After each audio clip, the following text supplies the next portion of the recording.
The book is entitled Paul, the Ancient Letter Writer, An Introduction to Epistolary Analysis. And in the book, I make the case that Paul is a gifted letter writer, so gifted that he shapes and adapts his inherited letter writing conventions in such a way that it aids or enhances his persuasive purposes.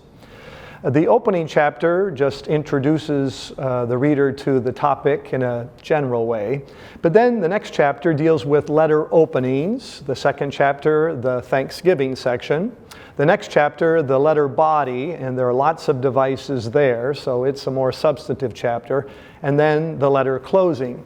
And throughout the book, I've deliberately not made use of any examples from the little letter of Philemon, because in the last chapter, I use Philemon as a test case. So we go from beginning to end, demonstrating yet again that Paul is indeed a gifted letter writer who shapes and adapts his inherited letter writing conventions in such a way that his persuasive purposes are enhanced.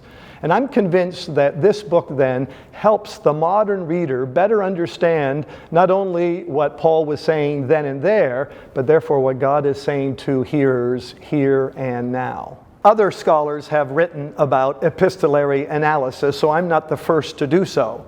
But the unique contribution of this book, I think, is that it has a heavy number of examples. In other words, we don't just look at the form and function of different things in Paul's letters. More importantly, we show how this makes a difference in interpretation, how we get a better understanding of what Paul, under the inspiration of the Holy Spirit, was intending to say. The many examples in the book are important in showing, not just in an illustrative way, how one does epistolary analysis.